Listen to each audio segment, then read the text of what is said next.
یو پخوانی غزل در سره شریکوم. غم دې په سلګو وژلې شوی دی، غم دې په سلګو وژلې شوی دی، اور دې په اوبو وژلې شوی دی، او سولې د نشې ګولۍ خوړلې دي، سولې د نشې ګولۍ خوړلې دي، امن په وسلو وژلې شوی دی، او زیړه زرغونه باران اغوستې ده، زیړه زرغونه باران اغوستې ده، لمر یې په شیبو وژلی شوی دی، او واورو نه شغلې راپورته شوي دي،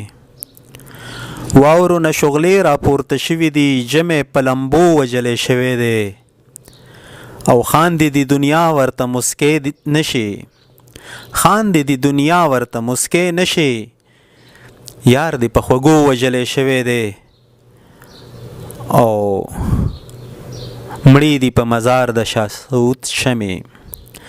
مړی دی په مزار د شاه سعود شمې، ټکی د پښتو وژلی شوی دی.